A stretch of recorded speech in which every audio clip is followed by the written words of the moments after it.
IBN 7 हौसला है।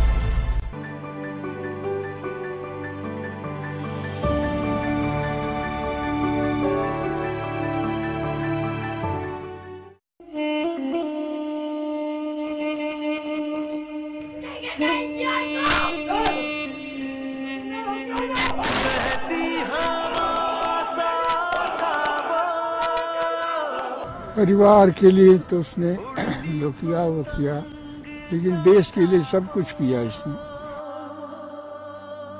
सदा सम्मानित जनता उनको रखेगी, ऐसा भरोसा मुझे है।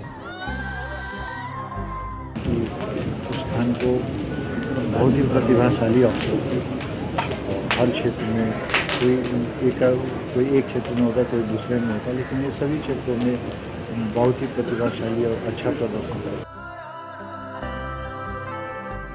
He has made us proud, and the entire family salutes him, the entire nation salutes him. शुरू से जो एक जुनून था उनके अंदर कुछ करने का देश के लिए, जो मैं समझता हूँ हर एक सोल्जर के अंदर होता है, और वो उन्होंने प्रूव किया। कर्नल राय एक बहुत ही सिंपल, बहुत ही लाइवली, बहुत ही खुश रहने वाले, आसपास लोगों को खुश रखने वाले इंसान थे। MN Rai as a cadet ही बिल्कुल अलग था। इनफैक्ट जो हमें उसकी चीज़ें याद आती हैं, वो जो मैं आपसे शेयर कर सकता हूँ, वो उसका बहुत ही जॉगिल नेचर, बहुत ही हंसमुख मिजाज का था M N Rai. We are proud of that battalion and we are proud of that this Mr. Colonel Rai. नगमे हैं, शिकवे हैं, किस्से हैं, बातें हैं, बातें भूल जाती है, यादें याद आती है, बातें भूल जाती है, यादें याद आती है, यादें।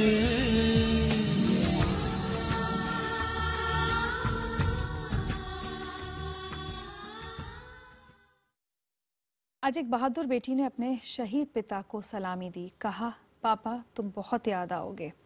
हम बात कर रहे हैं शहीद कर्नल एमएन राय की, जो युद्ध सेना मेडल से सम्मानित होने के एक दिन बाद ही जम्मू कश्मीर में आतंकियों के साथ मुठभेड़ में शहीद हो गए थे। लेकिन जख्मी होने के बावजूद कर्नल ने न सिर्फ दोनों आतंकियों को मार गिराया, बल्कि कई लोगों की जान भी बचाई। आज जब दिल्ली कैंट में इस जांबाज का पूरे सैनिक सम्मान के साथ अंतिम संस्कार किया गया, तो हर किसी की आंखें नम हो गईं।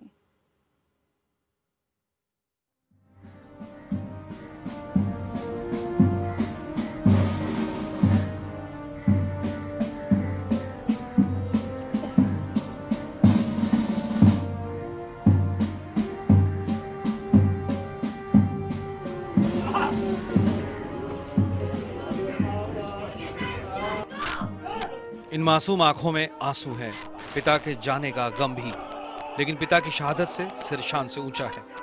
जाबाज कर्नल एमएन राय की ये बहादुर बेटी सिर्फ 11 साल की है, लेकिन देशभक्ति के जज्बे में अपने पिता से कम नहीं। वो जाबाज जो जम्मू कश्मीर के त्राल में आतंकवादियों से मुठभेड़ के दौरान शहीद हो गया, लेकिन अपने पीछे छोड़ गया एक भरा पूरा परिवार। अपने पिता को अंतिम श्रद्धांजलि देते वक्त इस बहादुर बेटी ने गोरखा राइफल्स का नारा पूरे जोश के साथ लगाया, मानो ये कह रही हो कि पापा हमें आप पर फख्र है। मालूम कि मेरी खातिर तुम जान भी दे सकते हो। एक इंसान नहीं सारे जहां से मेरे लिए लड़ सकते हो। मेरी तरफ एक आँच भी आए तो खुद आगे आ जाते हो। पापा खुद सब सहते हो, हमसे कुछ नहीं कहते हो। बेटी ने खुद को संभालने की कोशिश की, लेकिन शहीद कर्नल की पत्नी अपने पति का पार्थिव शरीर देख बदहवास हो गई। परिवार के लोगों और दोस्तों ने बड़ी मुश्किल से उन्हें संभाला।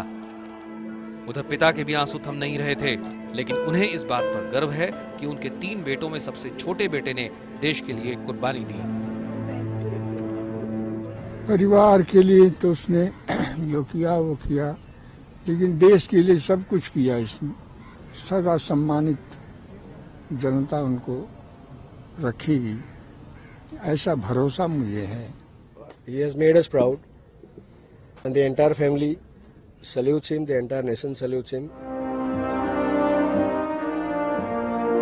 महज 39 साल में देश के लिए अपनी जान न्यौछावर करने वाले कर्नल अपने पीछे परिवार में पत्नी, 2 बेटियां और एक बेटा छोड़ गए हैं। छोटी बेटी 8 साल की है और बेटा 6 साल का।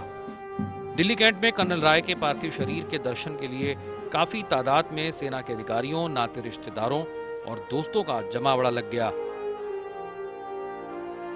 Army chief general Dalbir Singh Suhag ने भी दिल्ली कैंट पहुंचकर कर्नल राय को श्रद्धांजलि दी। शुरू से जो एक जुनून था उनके अंदर कुछ करने का देश के लिए, जो मैं समझता हूँ हर एक सोल्जर के अंदर होता है, और वो उन्होंने प्रूव किया। कर्नल राय एक बहुत ही सिंपल, बहुत ही लाइवली, बहुत ही खुश रहने वाले, आसपास लोगों को खुश रखने वाले इंसान थे।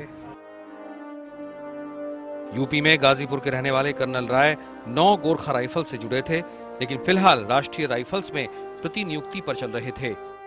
हमेशा खुशमिजाज रहने वाले कर्नल के अचानक चले जाने से हर कोई सदमे में है। We are proud of that battalion and we are proud of that this Mr. Colonel Rai. मेरे प्यारे वतन है, मेरे बिछड़े चमन, तुझको बिल्कुल। देश पर जान लुटाने वाला जाबाज तो चला गया है, लेकिन देशभक्ति का वो जज्बा, वो तराना छोड़ गया है जो हमेशा गूंजता रहेगा।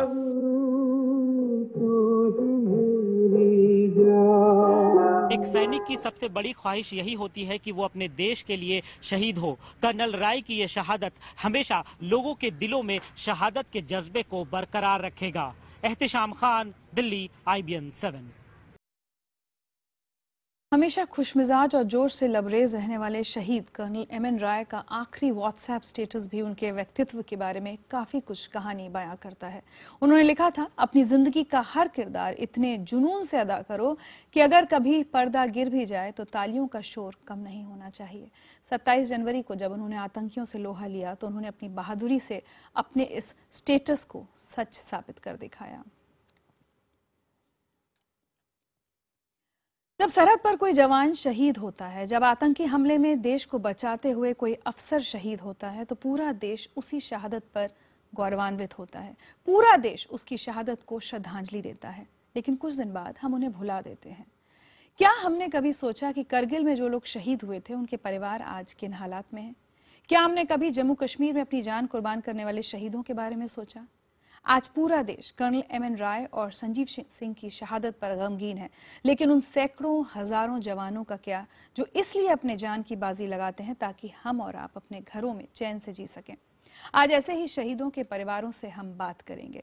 हमारे साथ इस वक्त स्टूडियो में मौजूद हैं करगिल युद्ध में शहीद हुए कैप्टन विजयन थापर की मां तृप्ता थापर, और दिल्ली से हमारे साथ जुड़ रही हैं शहीद मेजर चंद्रभूषण द्विवेदी की पत्नी भावना द्विवेदी, और भावना जी के साथ उनके भाई हैं कर्नल विनय कुमार चौधरी। स्वागत है आप सब लोगों का।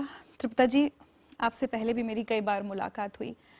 जब भी किसी सैनिक का, किसी अफसर की शहादत की खबर आती है, अपना बच्चा बहुत याद आता होगा। 16 साल हो गए हालांकि। बिल्कुल, सबसे पहले तो मैं ये कहूंगी कि जब ये खबर आती है तो आपको ये लगता है कि आपकी दुनिया ही उजड़ गई। आपको पता ही नहीं लगता कि आप कैसे रिएक्ट करें। इतना अंदर से आप खत्म हो जाते हैं कि कुछ आप रिएक्शन खत्म हो जाता है, बिल्कुल आप स्टिल हो जाते हो एकदम। लेकिन फिर दूसरे एकदम आपको लगता है कि नहीं, मेरे बेटे ने इस देश के लिए जान दी है अपनी, इस देश के लिए शहादत दी है अपनी। तो मैं सोचती हूँ कि वो जिंदगी, जैसे विजयन थापर 22 साल में चला गया, लेकिन मैं सोचती हूँ कि जो आप वो शहादत देते हो 22 साल में, जिंदगी जो है वो लंबाई से नहीं नापी जाती है। जिंदगी नापी जाती है कि आपने क्या किया अपने देश के लिए और देश के लिए करने के बाद आपने क्या प्राप्त किया, वो जिंदगी ज्यादा मायने रखती है। पेन तो हमेशा रहती है, एक 22 साल का बेटा जिसका जाता है उसके अंदर पेन तो बहुत है, लेकिन उस पेन को मैं एक चीज आज बोलना मांगती हूँ जिससे मुझे बहुत दुख हुआ है। कर्नल राय ने इतनी शहादत दी है अपनी, लेकिन आप देखिए कश्मीर में आज गिलानी ने जो स्टेटमेंट दी है वो एक ट्रेटर ही दे सकता है। इज ए ट्रेटर, एक देशद्रोही है वो, उसने स्टेटमेंट दी है। तो आप सोच सकते हैं कि गिलानी जो है वो आदमी है जो हिंदुस्तान में रहता है। गिलानी के साथ और भी ऐसे लोग हैं जो हिंदुस्तान में रहते हैं, हिंदुस्तान का नमक खाते हैं, लेकिन हमेशा फेवर पाकिस्तान को करते हैं। पाकिस्तान से जितनी टेररिज्म है, जो टेररिज्म पाकिस्तान स्पॉन्सर कर रहा है, उस टेररिज्म को हिंदुस्तान में बढ़ावा देने वाला गिलानी है। और वो स्टेटमेंट ये है कि वो जो 2 आतंकी हैं वो दरअसल शहीद हुए हैं। यस, उन्होंने गिलानी ने कहा कि जो ये 2 आतंकी मरे हैं ये आतंकी नहीं है, ये शहीद हैं, हम इनको सलाम करते हैं। क्यों आज उस ऐसे आदमी को, ऐसे ट्रेटर को, ऐसे देशद्रोही को क्यों नहीं आज पकड़ा गया? क्यों गवर्नमेंट ने आज कोई एक्शन नहीं लिया है? इस आदमी को एकदम जेल में होना चाहिए था अभी तक। जी बिल्कुल। भावना द्विवेदी हमारे साथ हैं। भावना जी, जो सवाल मैंने तृप्ता जी से पूछा, जब किसी भी शहीद की खबर आती है तो अपने परिवार का, अपना गया, अपना पति बहुत याद आता होगा और वो सारी पुरानी बुरी यादें वापस लौट आती हैं। बिल्कुल, आपने सही कहा। मैं बहुत अभी कल जो कर्नल राय की हुई है उसमें बहुत दुख के साथ कहना पड़ रहा है कि अभी इतने सीनियर ऑफिसर ऐसे चले जाते हैं। इस पे बहुत दुख की बात है कि ये कोई मतलब ये नहीं देखा जाता कि उनका क्या आगे होना है। और अपना दिन तो याद आता ही है। अपना दिन तो हम लोग 15 साल हो गए मेरे हस्बैंड को गए हुए, किस तरह से कारगिल का युद्ध खत्म होने वाला था और किस तरह से ये लोग उस टाइम जो हुआ वो बहुत बुरा हुआ। इनके साथ 5 जवान भी शहीद हुए। तो यही है, बहुत क्या बोल सकते हैं इस चीज़ के, कुछ कह नहीं सकते। सारी बातें, मेरी छोटी बेटी, 2 बेटियां हैं मेरे पास। छोटी बेटी मेरी 8 साल की थी जब इस तरह का हुआ। सब दिल दहल जाता है, बस यही कह सकते हैं, और क्या कहें। भावना जी, आज अपने पति की शहादत के बारे में आप हम सबके साथ कुछ बांटना चाहेंगी?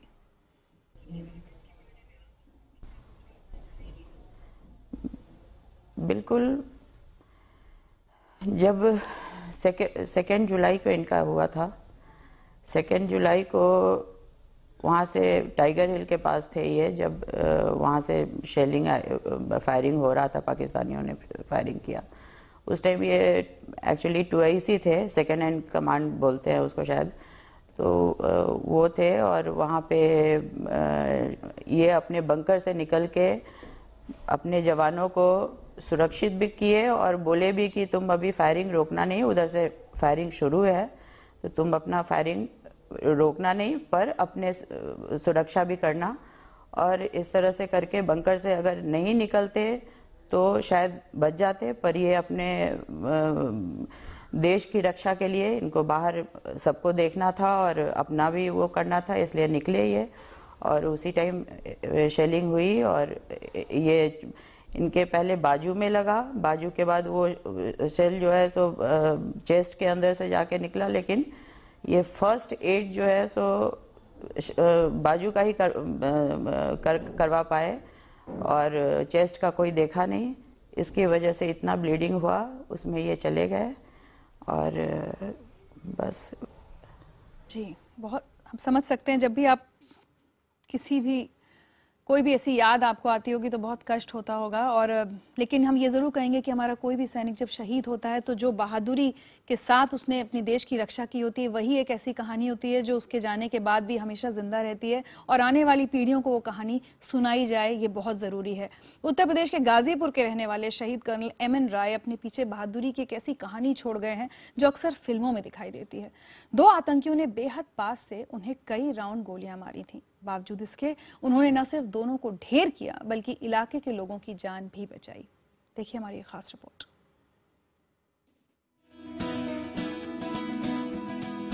लुका छुपी बहुत हुई, सामने आ जाना,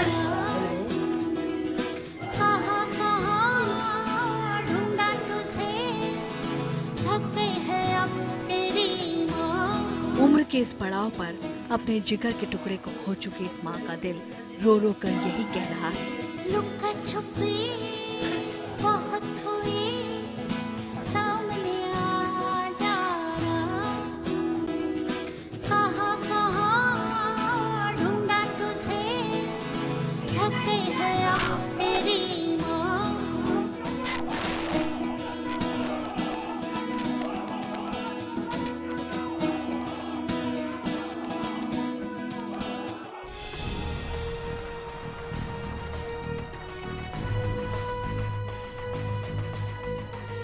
शहीद एमएन राय के बूढ़े माँ बाप की आंखों में आंसू हैं, होठों पर दुआएं हैं और सिर शान से ऊंचा है। अपने जिगर के टुकड़े को खोने का गम तो है, अपने बेटे की शहादत पर नाज भी है। माँ की आंखें रह रहकर बरस पड़ती है। पिता भी दुखी है, लेकिन खुलकर कैसे रोए? अगर वहीं रो पड़ेंगे तो फिर माँ को कौन संभालेगा? बेटे मुनिंद्र की पत्नी को कौन दिलासा देगा? छोटे छोटे पोते पोतियों को कौन समझाएगा?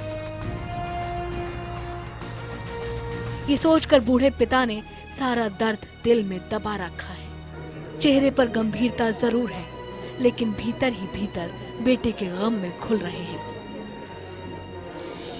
आस पास सैकड़ों की भीड़ है, लेकिन वो नहीं है जिसे ये पथराई आंखें तलाश रही हैं, क्योंकि वो तो हम सबको छोड़कर इस दुनिया से बहुत दूर जा चुका है।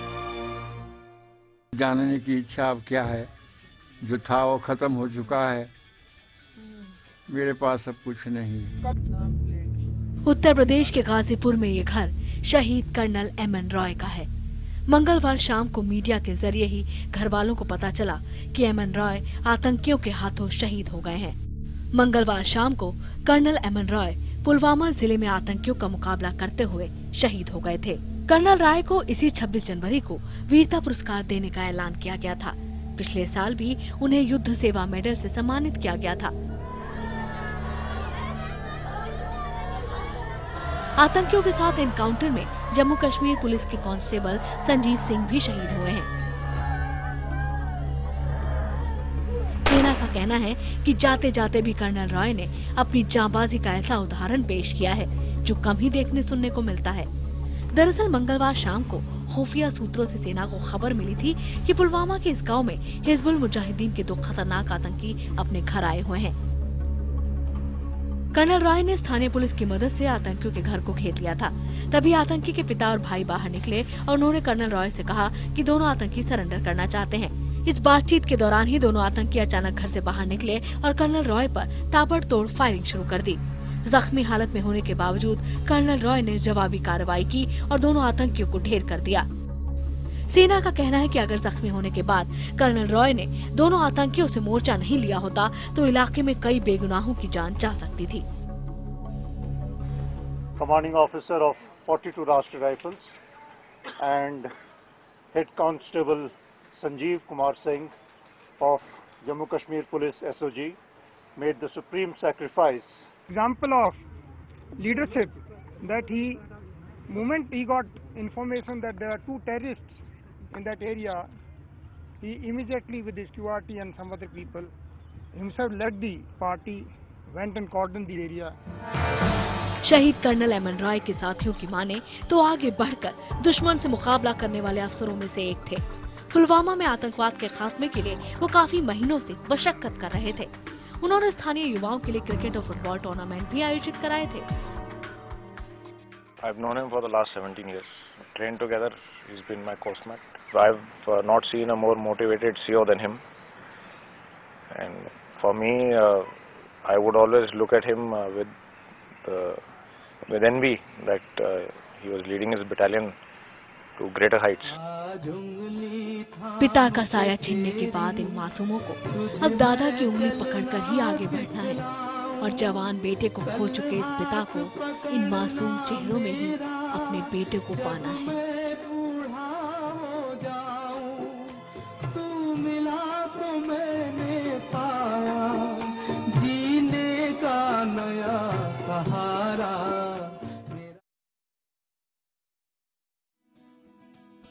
हमारे साथ कर्नल विनय कुमार चौधरी भी हैं।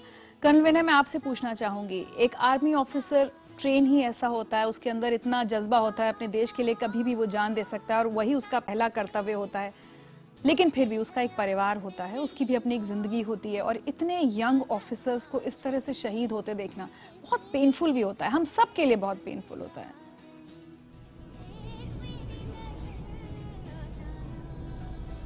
जी हाँ, ये काफ़ी पेनफुल है कि इतने यंग एज में इतने बहादुर अफसर जो बहुत कुछ आगे करना था वो शहीद हो गए।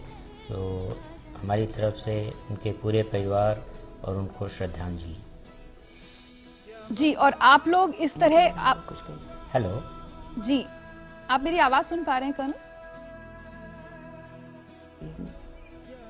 या जी, और कितने भी मजबूत हो आप, कितना भी अपना दिल कड़ा करें, लेकिन जब अपने परिवार का अपना कोई शहीद होता है तो आसान आपके लिए भी नहीं होती होगी जिंदगी।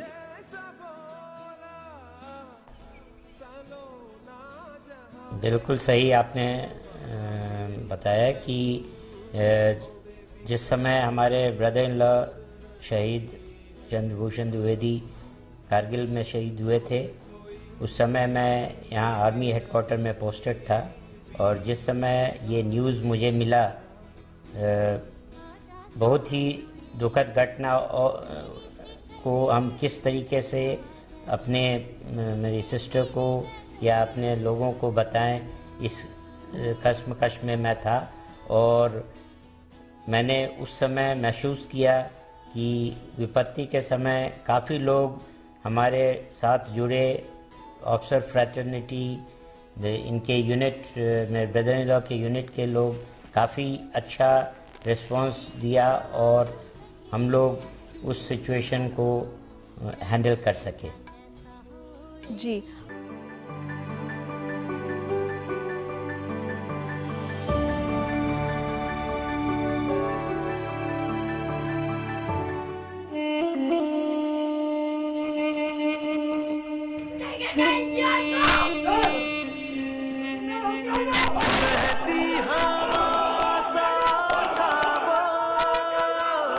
परिवार के लिए तो उसने जो किया वो किया, लेकिन देश के लिए सब कुछ किया इसने। सदा सम्मानित जनता उनको रखेगी, ऐसा भरोसा मुझे है। उस स्थान को बहुत ही प्रतिभाशाली अफसर थे। हर क्षेत्र में कोई एक क्षेत्र में होता, कोई दूसरे में होता, लेकिन ये सभी क्षेत्रों में बहुत ही प्रतिभाशाली और अच्छा प्रदर्शन करा। He has made us proud, and the entire family salutes him, the entire nation salutes him. शुरू से जो एक जुनून था उनके अंदर कुछ करने का देश के लिए, जो मैं समझता हूँ हर एक सोल्जर के अंदर होता है, और वो उन्होंने प्रूव किया। कर्नल राय एक बहुत ही सिंपल, बहुत ही लाइवली, बहुत ही खुश रहने वाले, आसपास लोगों को खुश रखने वाले इंसान थे।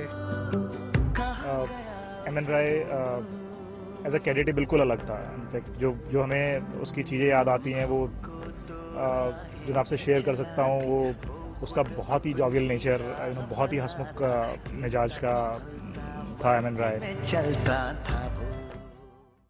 तुझ पे जान कुर्बान, शहीद कर्नल एमएन राय पर देख रहे हैं हमारी खास पेशकश। जम्मू कश्मीर में आतंकियों के साथ मुठभेड़ में शहीद हुए कर्नल एमएन राय का आज अंतिम संस्कार कर दिया गया। आपको बता दें कि कर्नल राय के साथ ही डोडा के संजीव सिंह भी इस ऑपरेशन में शहीद हुए थे। संजीव जम्मू कश्मीर पुलिस में थे। कंप्यूटर में मास्टर्स करने के बाद पुलिस में भर्ती होने वाले संजीव अपने पीछे गर्भवती पत्नी और 2.5 साल का बेटा छोड़ गए हैं।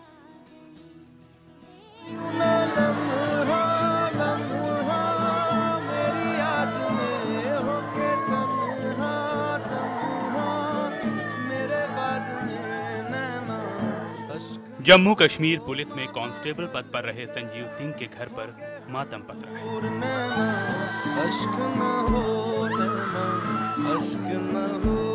घर वालों के लिए यकीन करना मुश्किल है कि संजीव उन्हें छोड़कर चले गए। संजीव की पत्नी की तो और भी बुरी हालत है, वो गर्भवती हैं। संजीव अपने पीछे 2.5 साल का छोटा बेटा भी छोड़कर गए हैं। आप अंदाजा लगा सकते हैं कि इस परिवार पर दुखों का कितना बड़ा पहाड़ टूटा है। इस दुख में साथ देने के लिए पूरा मोहल्ला संजीव के घर उमड़ आया है। नम आंखों से लोग दिलासा दे रहे हैं, समझा रहे हैं। फख्र तो हर यानी जो दुखी भी होते हैं फख्र भी उनको ही होता है। तो फख्र तो तभी होगा जब मुझे कुछ जानकारी लगे पूरी मुकम्मल, तो फख्र तो ऐसे है। डोडा के खलैनी गांव में रहने वाले संजीव पहले एक प्राइवेट स्कूल में टीचर थे। MCA की पढ़ाई करने के बाद संजीव सेना में भर्ती होने की कोशिश कर रहे थे, लेकिन उनका सिलेक्शन पुलिस में हो गया। पुलिस में वो IRP बटालियन में थे, लेकिन खुद सिफारिश करके उन्होंने SOG का रुख किया, क्योंकि उन्हें आतंकियों से मुकाबला करना था। संजीव ने अपने साथियों के साथ मिलकर कई आतंकियों को मार गिराने में कामयाबी पाई थी।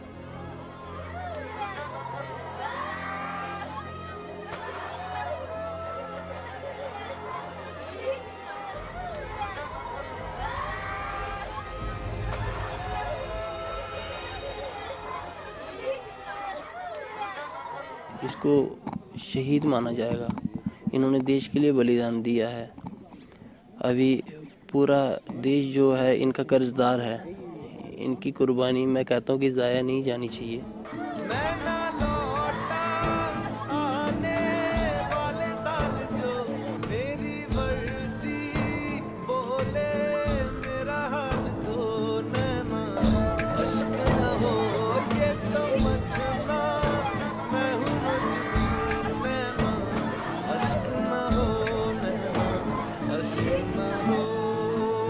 पुलवामा में आतंकियों को मार गिराने वाले इस जाबाज को आखिरी विदाई देने सैकड़ों लोग सड़कों पर उतरे।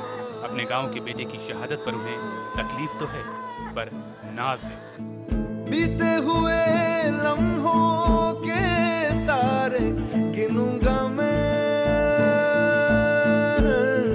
पवन शर्मा, जम्मू, IPN 7। आके तुझे ख्वाबों में तेरे मिलूंगा मैं।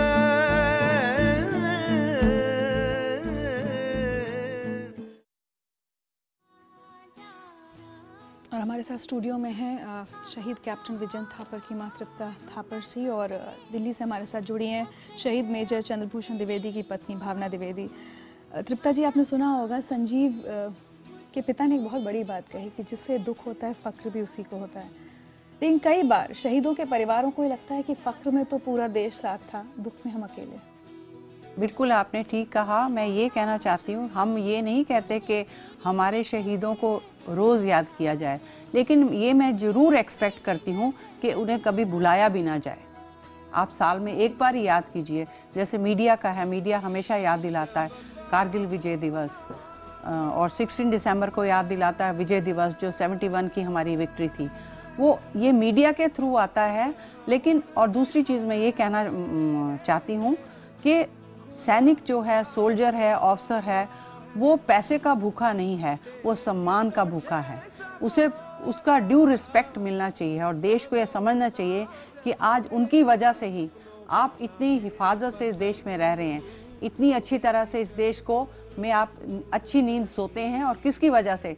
जिन्होंने अपनी जान दे दी आपके लिए। तो उनका सम्मान बहुत ज़रूरी है, और ये सम्मान जो है ये सिर्फ मीडिया के थ्रू नहीं आना चाहिए। यह देश में हर एक आदमी के अंदर ये जज्बा होना चाहिए कि जो हमारे लिए जान दे सकता है, हम उसके लिए क्या कर रहे हैं। पैसे से कोई किसी को कॉम्पनसेट नहीं कर सकता। 50 लाख 60 लाख मिल जाएगा, आपके जो आपका आज जो कर्नल राय चले गए, क्या वो वापस आ सकते हैं? कभी भी नहीं। क्या की जान की कीमत नहीं होती? कीमत बिल्कुल, ये मैं कहना चाहती हूँ कि जैसे हमारा बेटा था, आखिरी जब लास्ट अटैक के लिए वो जा रहा था, तो 2 घंटे पहले उसने एक लेटर लिखा, लास्ट लेटर जो सबको पता है। उस लेटर में उसने अपने फ्रेंड को कहा कि ऐसे है कि अगर मैं वापस आ गया तो मैं फाड़ दूंगा। लेकिन उसको मौत बिल्कुल ऊपर दिख रही थी, क्योंकि ऊपर पाकिस्तानी बैठे हुए थे। 17,000 की ऊंचाई पर आपने चढ़ना है। तो उसने उस लेटर में लिखा, उसे पता था कि मैं वापस नहीं आऊंगा, लेकिन उसने उसमें लिखा कि अगर मैं दोबारा इंसान बना तब भी मैं अपने देश की आर्मी को ज्वाइन करूंगा और अपने देश की आर्मी के लिए ही दुश्मन के साथ लड़ूंगा। ये जज्बा जो बच्चा 5 घंटे के बाद खत्म होने वाला है, उसके अंदर ये जज्बा है, तो देश के अंदर ये चीज कब आएगी? मैं सिर्फ ये कहती हूँ कि सम्मान, हमेशा हम किसी चीज के भूखे नहीं, सिर्फ सम्मान के। आप कभी मत याद कीजिए रोज, लेकिन कभी तो याद कीजिए, उनको भुलाइए मत। बहुत बड़ी बात कही है कि सिर्फ सम्मान की भूख होती है शहीदों के परिवार को। और इस समय हमारे साथ जुड़ रही हैं ऑपरेशन विजय में शहीद होने वाले स्क्वाड्रन लीडर अजय आहूजा की पत्नी अलका आहूजा। अलका जी, यही सवाल मैंने तृप्ता जी से भी पूछा था। कई बार ऐसा लगता है कि अपने की शहादत को देश ने, समाज ने, लोगों ने कहीं भुला तो नहीं दिया? मुझे ऐसा नहीं लगता। देखिए, जिनके मन में अभी तक श्रद्धा है वो आज भी हमसे आकर के मिलते हैं। तो जिन लोगों ने भुला दिया, मैं उनके लिए कुछ नहीं कह सकती, बट मैं उनके लिए थैंकफुल जरूर हूँ जिन्होंने अभी तक आज तक उस चीज को याद रखा है। जी, बट कभी कुछ ऐसा हो जाता है कि किसी की कही कोई बात या कुछ राजनीतिकरण हो जाए, कुछ घटनाओं का, कुछ बातों का, तो बहुत ठेस पहुंचती है। बेसिकली मैं इन चीजों पे इतना ध्यान देती नहीं हूँ। मेरे हस्बैंड ने अपना जो जॉब करना था वो किया। मैं पेट्रोल पंप पे बैठती हूँ, मुझसे काफी लोग आकर के मिलते हैं और मुझे जो रिस्पांस उनसे मिलता है, एक वो चीज जो है वो एक लगता है कि हाँ, लोगों के मन में अभी भी इस बात को, लोगों को याद है कि स्क्वाड लीडर आहूजा भी कोई एयरफोर्स में थे जिन्होंने कारगिल में शहादत दी थी। जी, वाकई बहुत ज़रूरी है हम सब के लिए, एक एक भारतीय नागरिक के लिए, कि कभी भी हम उन शहीदों की शहादत को ना भूलें, ना इग्नोर करें, और किसी और हर तरह का सम्मान इनके परिवारों को जो अपने के बिना जी रहे हैं। और सिर्फ वही लोग नहीं जो शहीद हो गए, जो इस वक्त भी सरहद पर हमारी सुरक्षा के लिए डटे हुए हैं। ठंड में, बुरे मौसम में हम अपने घरों के कंफर्ट में सुरक्षित हैं क्योंकि वो लोग वहां पर हैं। कर्नल एमएन राय की अगर हम बात करें तो अपने साथियों और इलाके में बहुत लोकप्रिय थे। वो आतंक की राह में भटके हुए नौजवानों को मुख्य धारा में लाने की कोशिश लगातार करते थे, कभी फुटबॉल मैच कराकर तो कभी क्रिकेट टूर्नामेंट कराकर। अब जब कर्नल एमएन राय राष्ट्रीय राइफल्स की अपनी बटालियन छोड़ गए हैं तो उनके साथी कर्नल को याद करके भावुक हो रहे हैं। ऐसे ही कुछ साथियों से बात की मेरे सहयोगी नसीर अहमद ने।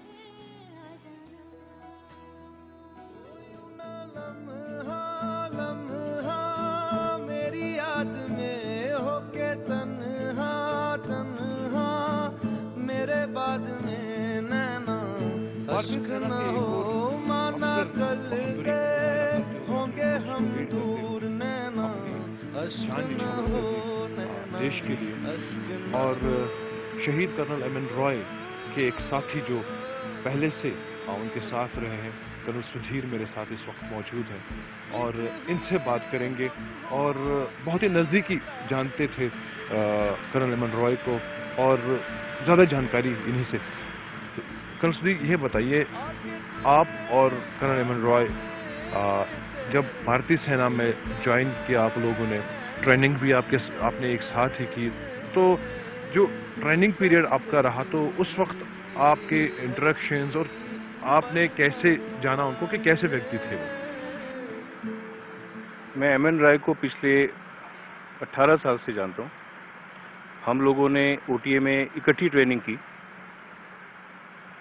और बहुत ही डिसिप्लिन और हाईली मोटिवेटेड सोल्जर था, फिजिकली वेरी फिट। कई बार जब हमारे साथियों को किसी को चोट लग जाती थी तो उनके पिट्ठू उठा के अपने सर पे बिना किसी शिद्दत के, बिना किसी शिकायत के, वो फिजिकली बहुत फिट था। बहती हवा सा था वो, उड़ती पतंग सा था वो, कहाँ गया उसे ढूंढो। अभी कुछ दिन पहले हम सभी कोर्समेट उसको बधाइयाँ दे रहे थे कि वाईए से मिलने की, और उस वक्त हमने उसके बाद ये वाकया हुआ और उसके बाद हमने जब उसका फेसबुक का जो स्टेटस देखा वो इस प्रकार से था, जो एक्सप्लेन करता है इसकी पूरे कैरेक्टर को, इस इंसान के कैरेक्टर को, कि शिद्दत, जिंदगी में शिद्दत से निभाओ अपना किरदार, ताकि पर्दा गिरने के बाद भी तालियां बजती रहे। Now this explain everything about this gentleman. He was an officer and a gentleman. वो आज भी हम सारे कोर्समेट्स के जहन में आज भी जिंदा है। एंड आई प्रे कि उनकी फैमिली को और उसके पेरेंट्स को भगवान शक्ति दे ये बियर करने के लिए इतना बड़ा बोझ और इतना बड़ा जो सदमा उनको मिला है। लेकिन ये ऑफिसर जो है इसने बिल्कुल to the tune of the Indian army he has given the supreme sacrifice and I feel proud that he was my coursemate. पर्दा गिरने के बाद भी तालियां बजती रहें। मुझे लगता है यही जज्बा, यही जुनून हर उस वीर सैनिक में होता है जो देश की सुरक्षा के लिए, देश की रक्षा के लिए जान देने को तैयार होता है। और इस वक्त हमारे साथ जुड़ रहे हैं वीर चक्र से सम्मानित retired colonel Anil Kaul. Colonel, क्या भावना उस वक्त होती है? एक साधारण इंसान के तौर पर कई बार ये समझना बहुत मुश्किल होता है एक आम इंसान के लिए कि जब सामने मौत खड़ी दिख रही है, किस जुनून के साथ एक सैनिक उसका डटकर मुकाबला करता है, ये जानते हुए कि वो नहीं बचेगा शायद।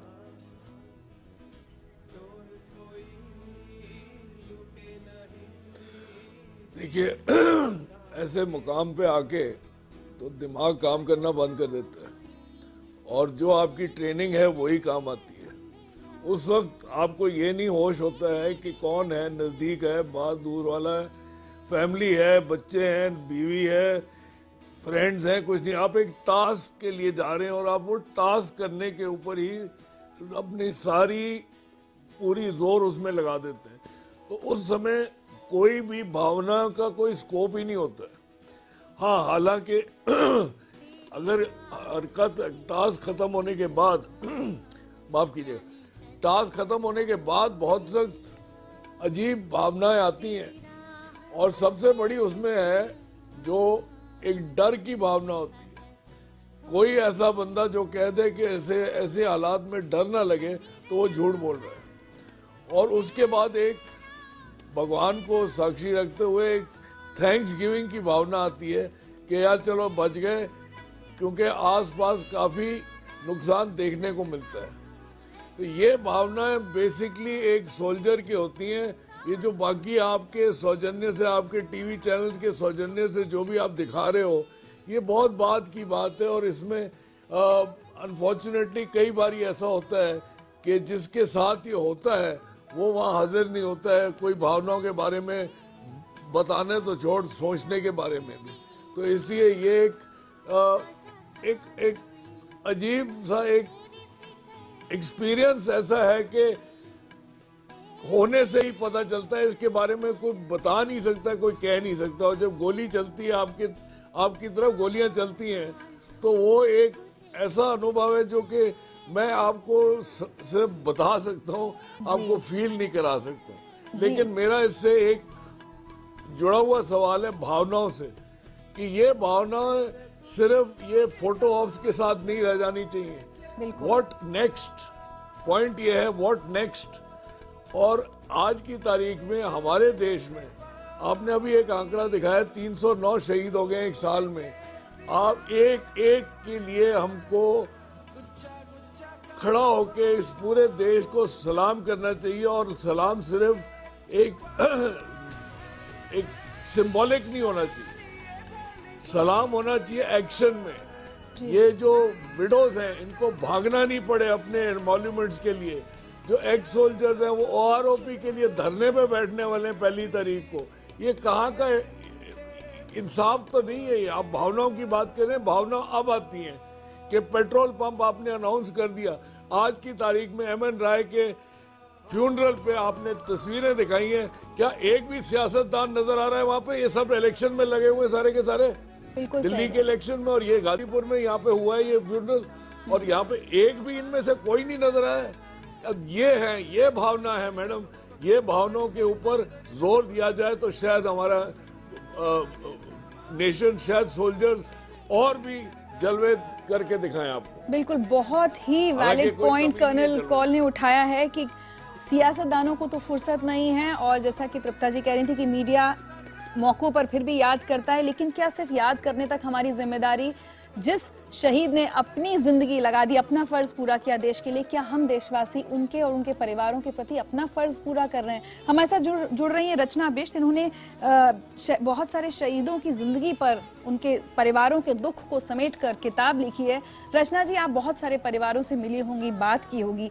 ये दुख एक आपको कॉमन कड़ी जैसा मिलता है कि ऐसा लगता है शहीदों के परिवारों को कि देशवासी या समाज, राजनेता भूल जाते हैं शहादत को कुछ वक्त बाद? जी, आप एकदम सही कह रही हैं। हेलो जी, मैं आपको सुन पा रही हूँ, आप बोलिए।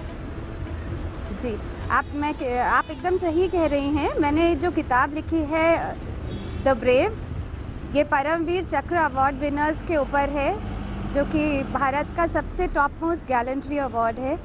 और इस किताब को लिखने के सिलसिले में मैं इन परिवारों को मिली जाकर के, तो मुझे ये लगा कि ये जो 24-25 साल के लड़के सरहद पर जाकर मर जाते हैं, ये हम लोगों के ऊपर एक कर्ज छोड़कर जाते हैं। हम जो बाकी भारतवासी हैं उनके ऊपर एक कर्ज होता है, इस कर्ज को हम एकदम भूल जाते हैं। जो ये यंग बॉयज़ 24 साल के मनोज पांडे कारगिल में जाकर के मर गए, ऐसे लड़के जो मर जाते हैं, उनके पेरेंट्स हैं, उनके बच्चे नहीं रहे, फादर्स मर जाते हैं, उनके बच्चों को कभी बाप का प्यार नहीं मिलेगा। तो ये जिम्मेदारी हमारे ऊपर आती है देशवासी होने के नाते, क्योंकि ये वहाँ लड़ने हमारे लिए गए थे, तो इसलिए हमें ये जिम्मेदारी समझनी चाहिए। पर बहुत अफसोस की बात है कि ये समझने की तो बात दूर है, हम तो उन्हें याद भी नहीं करते, हम उनकी कहानियाँ नहीं जानते, हम उनके नाम नहीं जानते, और हम फॉरेन हीरोज़ और नकली फिक्शन की दुनिया के हीरोज़ को अपने बच्चों को अवगत कराते रहते हैं। पर जो हमारे असली हीरो हैं, जो ये बहादुर फौजी हैं, वो हमें कभी याद नहीं आते। जी, रचना ने बहुत ही वैलिड, उनकी भी बात बहुत सही है। और अब बुलेटिन क्लोज करने का वक्त है, लेकिन तृप्ता जी आपसे और भावना जी से मैं सिर्फ बहुत संक्षेप में, जैसा रचना ने कहा कि कर्ज चुकाना होगा और हमें भी चुकाना होगा, आपको क्या लगता है क्या करना चाहिए, क्या होना चाहिए? मुझे ये बहुत मैं कहना मांगती हूँ कि इंडिया गेट बना है, इंडिया गेट ब्रिटिशर्स बना के चले गए हैं, और किसके लिए? जो फर्स्ट वर्ल्ड वॉर में लड़े थे। तो लेकिन जो इतनी लड़ाइयाँ इंडिया के अपने सोल्जर्स ने अपने कंट्री के लिए लड़ी हैं, उनके लिए मॉन्यूमेंट कहाँ है? मैं ये कहना चाहती हूँ कि हमारी सरकार या जो भी हम प्लान कर रहे हैं, इतना बड़ा मॉन्यूमेंट बनाए उसी के बहाने, क्योंकि जब सारे नाम आपके सामने आएंगे तो कभी भी जब आप उसको विजिट करेंगे मॉन्यूमेंट को, तो आप कम से कम वो नाम पढ़ सकते हैं। तो इतना बड़ा मॉन्यूमेंट बने हिंदुस्तान के शहीदों के लिए कि उसके आगे इंडिया गेट बिल्कुल छोटा दिखना शुरू। जी, भावना जी आप क्या कहना चाहेंगी? बिल्कुल, मैं भी यही कहना चाहूंगी कि ये, और मैं एक चीज जरूर करना चाहूंगी। हेलो जी जी जी, आवाज नहीं आ रही है। भावना जी हम आपको सुन पा रहे हैं। हेलो भावना जी हम आपको सुन पा रहे हैं। मैं बस, हाँ आवाज आ रही है? जी जी जी। हेलो हेलो, हाँ मेरे को हेलो हेलो, लगता है कुछ टेक्निकल प्रॉब्लम हो रही है, भावना जी तक हमारी आवाज नहीं पहुंच रही। जी बोलिए। एक चीज बताना मांगती हूँ कि जैसे IMA इंडियन मिलिट्री एकेडमी में, वहाँ दीवार पर लिखा हुआ है, जो दीवार पर लिखा है वो इन सोल्जर्स में, जब जो अपनी शहादत देते हैं और आज भी जो खड़े हैं बॉर्डर पे, वो उनके दिल पे लिखा होता है। और वो क्या लिखा है IMA की दीवार पे, मैं आपको पढ़ती हूँ। The safety welfare honour of my country comes first, always and every time. सबसे पहले मेरा country. The safety honour and well being of my men I command comes next. उसके बाद जिन लोगों को, जिन सोल्जर्स को मैं कमांड करता हूँ, जिनके बीच में रहता हूँ, नेक्स्ट उनका आता है safety, honour and well being. My own safety and well being comes last, always and every time. और मेरा अपनी सेफ्टी वो सबसे आखिर में आएगा। और इस चीज को वो प्रूव करके दिखा देते हैं, निभाते हैं, निभाते हैं। और आज आपके सामने कर्नल राय ने वो करके भी दिखा दिया, और कैप्टन विजयन थापर ने कारगिल करके दिखाया था। बहुत बहुत शुक्रिया तृप्ता जी स्टूडियो में आने के लिए। साथ ही भावना जी, अलका जी, कर्नल चौधरी, कर्नल कौल और रचना जी हमारे साथ इस खास शो में जुड़ने के लिए आप सबका बहुत बहुत शुक्रिया। तुझ पे जान कुर्बान, जो सैनिक हमारे देश के लिए, हमारी सुरक्षा के लिए जान कुर्बान कर देते हैं, कम से कम उन पर अपना दिल और अपना वक्त तो हम कुर्बान कर ही सकते हैं। बहुत बहुत शुक्रिया। कुछ ही देर में इंडिया 9 बजे।